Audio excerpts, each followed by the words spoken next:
আসসালামু আলাইকুম সুপ্রিয় চাকরির প্রত্যাশী প্রার্থীগণ, আশা করি সকলে আল্লাহর রহমতে ভালো আছেন। তো আপনাদের মাঝে আরো একটি নতুন সরকারি নিয়োগ বিজ্ঞপ্তি নিয়ে হাজির হলাম। বাংলাদেশ জুডিশিয়াল সার্ভিস কমিশন সচিবালয়ে নতুন নিয়োগ বিজ্ঞপ্তি প্রকাশ করা হয়েছে। তো এখানে ৬টি ক্যাটাগরিতে ১১৫০ জন লোক নিয়োগ দেওয়া হবে। তো নারী পুরুষ উভয়ে আবেদন করতে পারবেন বাংলাদেশের সকল জেলা থেকে। তো সার্কুলারটি প্রকাশ করা হয়েছে ২০ নভেম্বর ২০২৫। এখানে ১ নম্বর ক্যাটাগরিতে নিয়োগ দেওয়া হবে ৭ মধ্যকর্মী কাম কম্পিউটার অপারেটর ১৪তম গ্রেডের চাকরি। এখানে ২৮৪ জন লোক নিয়োগ দেওয়া হবে। তো এই পদটির জন্য শিক্ষাগত যোগ্যতা চাওয়া হয়েছে। এখানে স্নাতক পাশে আবেদন করতে পারবেন। অবশ্যই প্রার্থীকে ৭ লিপিতে সর্বনিম্ন গতি প্রতি মিনিটে ইংরেজিতে ৭০ শব্দ এবং বাংলায় ৪৫ শব্দ থাকতে হবে এবং কম্পিউটারের মুদ্রাক্ষরে সর্বনিম্ন গতি প্রতি মিনিটে ইংরেজিতে ৩০ শব্দ এবং বাংলায় ২৫ শব্দ থাকতে হবে।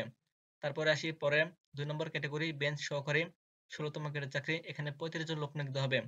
তো এই পদটিতে শিক্ষাগত যোগ্যতা চাওয়া হয়েছে। এখানে এইচএসসি পাশে আবেদন করতে পারবেন। তো আপনাদের যাদের যোগ্যতা আছে তারা আবেদন করবেন। ৩ নম্বর ক্যাটাগরি অফিস সহকারী কাম কম্পিউটার মুদ্রাক্ষরিক ১৬তম গ্রেডের চাকরি। এখানে ২৫৩ জন লোক নিয়োগ দেওয়া হবে।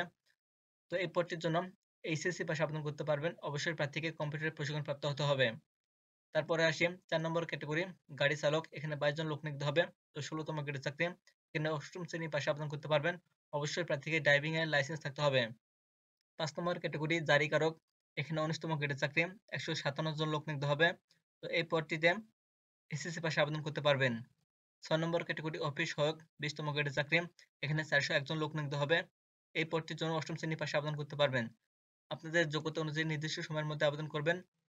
সার্কুলার বিষয়ে কোনো প্রশ্ন থাকলে অবশ্যই কমেন্ট করবেন। আর পরবর্তী নিয়োগ বিজ্ঞপ্তি পাওয়ার জন্য অবশ্যই চ্যানেলটি সাবস্ক্রাইব করে সঙ্গে থাকবেন। সকলে ভালো থাকবেন, সুস্থ থাকবেন। আল্লাহ হাফেজ।